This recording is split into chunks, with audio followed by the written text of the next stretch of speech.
Hello students, question number 10 from JEE Main 2021, 16th March, shift 1. The question is which of the following Boolean expression is a tautology?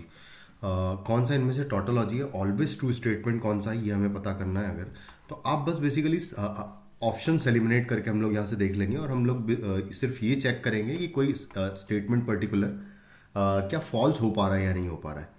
तो अगर हो पा रहा है तो इसका मतलब कि वो टोटोलॉजी नहीं हो सकता है, और अगर फॉल्स नहीं हो पा रहा है किसी भी सिचुएशन में, इसका मतलब कि ऑलवेज ट्रू स्टेटमेंट होगा, यानी कि टोटोलॉजी होगा। तो सबसे पहली बात तो इसकी बात करें अगर, तो यहाँ पर ये और स्टेटमेंट है, यहाँ पर बीच में और स्टेटमेंट है, और यहाँ पर इसकी बात करें तो ये एक एंड स्टेटमेंट है। तो सबसे पहली बात तो मैं चाहूँगा कि ये स्टेटमेंट में से कोई भी एक स्टेटमेंट अगर नहीं सॉरी, दोनों स्टेटमेंट फॉल्स होने चाहिए, और दोनों स्टेटमेंट फॉल्स तभी होंगे क्योंकि दोनों स्टेटमेंट, ये बीच में और है ना, अगर और है तो दोनों को फॉल्स होना पड़ेगा अगर इसको फॉल्स करना चाहते हैं हम लोग तो, यानी कि ये भी फॉल्स और ये भी फॉल्स होना चाहिए।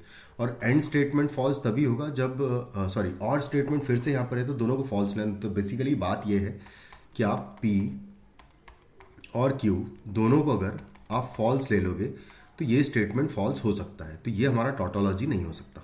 उसके बाद फिर इस स्टेटमेंट की बात करें तो यहाँ पर फिर से एक और स्टेटमेंट है, तो क्या ऐसा पॉसिबल है कि ये भी फॉल्स हो जाए और ये भी फॉल्स हो जाए? अगर ऐसा हो जाएगा तो ये स्टेटमेंट फॉल्स हो जाएगा, और इनमें से बल्कि दोनों स्टेटमेंट फॉल्स होने चाहिए क्योंकि बीच में और स्टेटमेंट है। तो उसके लिए अगर देखें तो अगर मैं चाहता हूँ कि ये फॉल्स हो तो इनमें से कोई भी एक फॉल्स हो जाएगा तो चल जाएगा।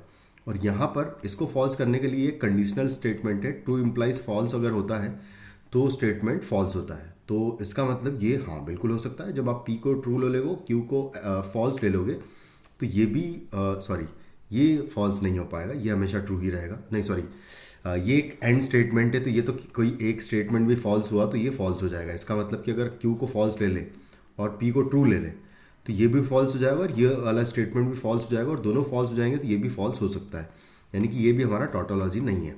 उसके बाद इसकी अगर बात करें तो इसके लिए भी अगर सिंपली सोचे तो मैं चाहता हूँ कि देखो, सबसे पहली बात तो यहाँ पर एंड स्टेटमेंट है, एंड है तो किसी एक को भी फॉल्स कर दोगे तो काम हो जाएगा। अगर एक को फॉल्स कर दोगे तो यानी कि आप इसको ट्रू और इसको फॉल्स ले लो तो ये स्टेटमेंट फॉल्स हो जाएगा, और ये स्टेटमेंट फॉल्स हो गया तो पूरा स्टेटमेंट फॉल्स हो जाएगा क्योंकि ये एक एंड स्टेटमेंट है।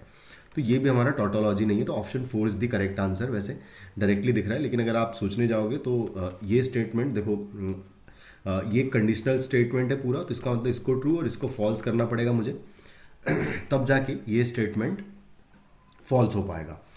उसके बाद फिर ये स्टेटमेंट ट्रू करना है तो ये एंड स्टेटमेंट है, तो दोनों को ट्रू लेना पड़ेगा, तब जाके ये पहला स्टेटमेंट ट्रू हो पाएगा, यानी P और Q दोनों को ट्रू ले लेंगे। अगर दोनों को ट्रू ले लिया तो P और Q, P इम्प्लाइज Q है, यानी कि ट्रू इम्प्लाइज ट्रू हो जाएगा, तो ये बेसिकली एक ट्रू स्टेटमेंट हो जाएगा, तो ये कभी फॉल्स हो ही नहीं पाएगा।